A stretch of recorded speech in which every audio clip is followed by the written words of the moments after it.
Here we go. Sounds good.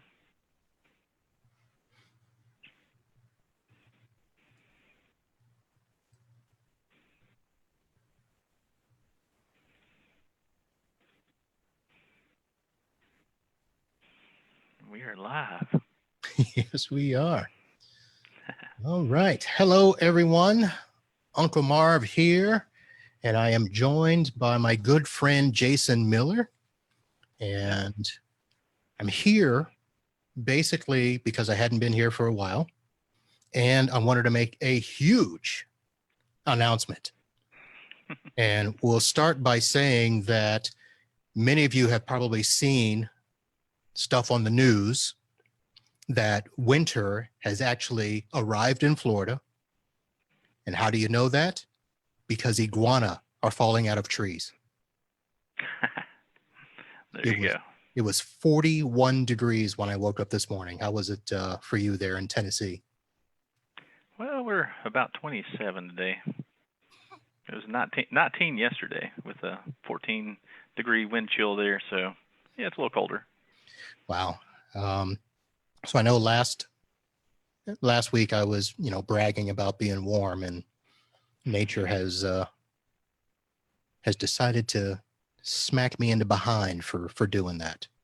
But it's all right. We're surviving. I got long sleeves. I'm good.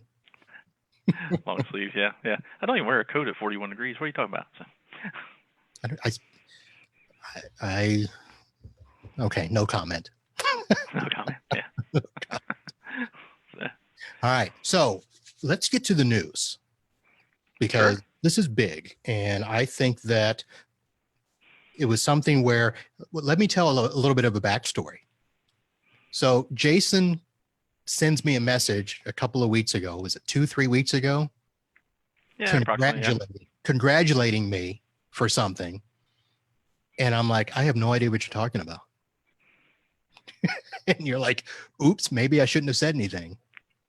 Yeah, I was like, I'm not sure if I should have said anything yet, but I was told ahead of time. So, I hate to ruin the surprise, but I was excited, man. So yeah, but it was confirmed last week that Uncle Marv is going to Disneyland. Going to Disneyland with me. With Jason Miller. Heck yeah. On behalf of Freedom Voice. That's right, yeah. So just wanted to basically rub it in everybody's faces that I was able to get enough of the Miller karma to win something. Yeah, that's what happens when you hang with the Millers, right? So right, I got you to come to Florida. We hung out. Took a little time, but paid off. Karma is one of those things. It takes time sometimes, So yeah, that's true. So not that really it was, the karma, but basically I do have to thank the folks over at Freedom Voice and GoDaddy for doing whatever they did to, finagle my win so that I could head out to San Diego and visit the home office there with you, Jason. And I figured, let me ask you real quick, what types of things should I plan for while we're there? I mean, I know that there's, they tour us around and, show us all the good stuff, but do we get to see any of the bad stuff? Yeah, I mean, last, 3 or 4 times I've been out there. Sorry. I've went out to Freedom Voice. It's kind of cool. You get to see their headquarters, amazing facility.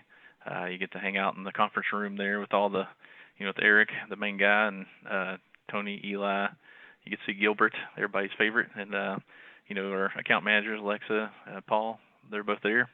So and there's quite a few other people. They brought in some people with the web link, brought in some people from other support, stuff like that. Talked about the apps. So it's kind of neat. You get to sit down, talk to everybody, beat them up a little bit on the I want this feature, need to add this, don't like how this works, and then of course they tell you what's coming up new, what's coming next, and kind of a next outline of what the new features are. So yeah, I got a feature I've been asking for, and I don't know where they are with this, and I've talked to my person and they said, yeah, it's on its way. But the whole busy lamp field or buddy watch or whatever you call it, when you have somebody programmed on your phone and you want to see if they are on the phone or not, that is still a feature that my clients are asking for, and yeah, getting upset by not having it. So Yeah, that's a major feature that they're lacking with, and I've been told it's not coming. So I don't know if it's going to come or Oh, not, but yeah, I've oh, heard both ways. So I guess we'll see. So well, I may not go to San Diego if it's not coming. there you go. Yeah, can't tell All who's on the phone, right? So yeah. right. That's right. So, all right. Well, we're gonna hammer them on that. Now, listen, folks, I'm not gonna sit here and say that, I am 100% all in. Every phone I do is Freedom Voice, although it has been because I just started doing voice.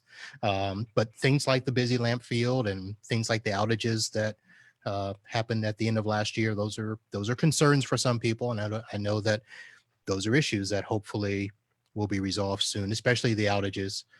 I know they sent out a nice email a while back and apologized and said that they are working to fix that. But if you have any questions or concerns, Jason and I will be there and we'll pass those along to whoever will listen. So send us your comments, your questions, your suggestions, feature updates, requests, all that good stuff. Yeah, exactly. Yeah, I'd be more than happy to beat them up on any questions you have. They're really cool, laid back people, so it shouldn't be a big deal to beat them up a little bit. So. All right. Well, that's the big news. So let's move on to something else that people might really care about. Yeah, Any, really. So, anything exciting in your tech world in the last few days? not a whole lot. Just staying super busy, battling some Sentinel-1 issues. Mm, Yeah, all kinds of that fun stuff. I haven't jumped Yeah, just on staying. that yet. How's it? How is it? I hear good and bad. Um, you said issues, so I'm assuming there was some bad. Yeah, I mean, so far it's been pretty good. Of course, I have SolarWinds RMM, so they give us a huge discount to go ahead and jump on the bandwagon before, they actually have it integrated in the dashboard, which is supposed to come January, but now I've heard March, April, so before it'll be integrated from my account rep the other day. But yeah, we had a issue this past week where Sentinel-1 destroyed 12 computers of ours, various clients, different hardware, no rhyme or reason. I mean, one client we had 10 computers we recently installed, Dell Optiplex, 3070s, brand new, fresh wipes and reloads before they went on site, updated BIOS, updated drivers, and it got one of them. And then we have some that's older, fourth generation PCs, some that's all in ones. I mean, it's no rhyme or reason, different clients, not even the same client. And so, yeah, it's just basically the report we got from our end users is it pops up and said there was a threat detected, need to reboot your computer. As soon as they clicked OK to reboot, it basically come up, boot device not found. Of course, we tried to redo the boot record, all this other stuff, try and fix it, system restore, anything you could possibly think of. We tried. We ended up finding out that there's no SAM files for the registry. One of our guys dug in, and there's no backup SAM files either. So I don't know if it destroyed something with the registry. But without that, it's kind of important. It Yeah. doesn't boot. So as a No. wipe and reload of 12 computers we didn't plan on this week. So it kind of put us in a little bind. But we're getting there. So. And these are workstations that you weren't using the SolarWinds backup for the workstations. That's correct. Yeah, I mean, we only really back up servers, and then if somebody has a key workstation that's critical or something like that, we'll back it up. But most people don't want to pay to back up every single workstation. So. Absolutely, the same here. And I've got a few that we're doing the document backup. So Yeah, and some of them, we have folder redirection, to their server. So losing data is not a big deal. We can still get to the drives and get data. Right. It's just reloading all the programs or getting them all set back up. It's, the whole 2 hours, 3 hours worth of work you have to do, and after you get to the client site. So now here's a question, because it was something that you initiated on their system with Sentinel-1 through the SolarWinds and stuff. Did you have to eat all your time for rebuilding those machines? Well, not sure yet, but we're on the most of these customers are on what we call an all-in plan, so it's kind of an all-you-can-eat style plan. They pay per workstation, per server pricing, per network, stuff like that. So technically it's included, so it's not really going to make a difference. It just makes us work more, and I guess technically cost us more money, not the client. But we do have one or two that was customers that are just paying us for antivirus pretty much and no support or anything. So I'm not sure how we're doing that just yet. So I guess we'll kind of I have a support case open with with SolarWinds. So we'll send in a bunch of logs and all kinds of stuff that they have to pull from these dead machines that SentinelOne makes. And so I guess they'll get back to us here shortly because we just sent that in today. All right. I'm going to have to contact SolarWinds as well, although I'm not sure if I can fault them for anything. I had a similar situation. It didn't kill machines, but I was doing an update for stamps.com over the weekend. I have a customer that utilizes that on about 9 of their stations. All their secretaries and stuff share the postage duties. So doing the update in stamps.com, really nothing major. I've done this many times before, but all of a sudden I got an alert that my RMM had been uninstalled on the station. I've got my SolarWinds to send me that notice. And then a second one, and they were all from the client that I was working on, and only the ones where I updated stamps.com. So that is something I've got on my list to try to figure out what happened there. And literally I, had to basically reinstall my client from scratch and lost all the history for each of those stations. So was not happy about that. Although No. Happy it happened on a weekend, but still a bummer. Yeah, for sure. I get that. So.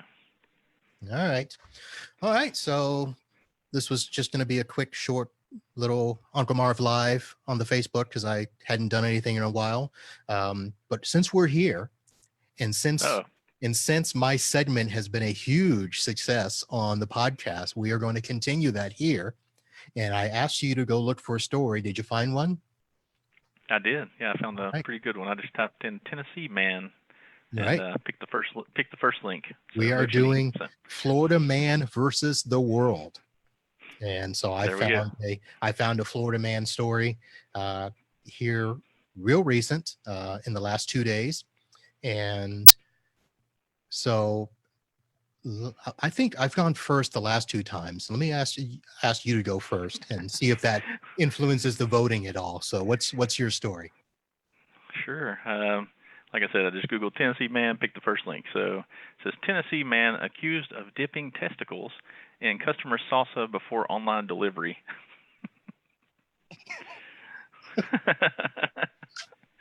So it basically goes on to say the delivery driver allegedly recorded and posted a video saying this is what you get for if you give an 89-cent tip for an almost 30-minute drive. So I guess he wasn't happy about the drive for the online delivery. I assume it's probably like it doesn't say here, but I assume DoorDash, Grubhub, some of those type services. Said dinner delivered, and said the food service has been fired. The driver has been forwarded the information to the authorities, and actually he was, arrested for that. So. Okay, you got to send me that link because I don't see that coming up in my DuckDuckGo search. Oh, I didn't do DuckDuckGo. I did Google. Yeah, I should probably do Google. It is the most used search engine in the world, right? Yeah. Since they monitor everything. Tennessee. Oops, got to spell it right. There's a link in the chat. All right. So this might be a first win. So I went through. I was debating between 1 or 2 stories, and because I didn't want to go political, I went with this one. And basically, Florida man attempts to hide underwater from cops, gets arrested after coming up for air. Not a long-term hiding place, is it? So. No. So basically, this is in Baker County, which is up north, one of those middle of the state, not near a big city. I'm trying to find the politically correct word to say, but basically, they attempted to arrest him. He had a job at a solar power plant, and I guess they were. Whatever they call where they're doing a search warrant, an arrest warrant, and he ran. Being served. Yeah, being served. And so he basically ran and went to go hide in a pond nearby. and thought that he would just stay underwater for as long as he can. And they basically watched, and when he came up for air, that's when they got him. So Daniel Christopher Booth.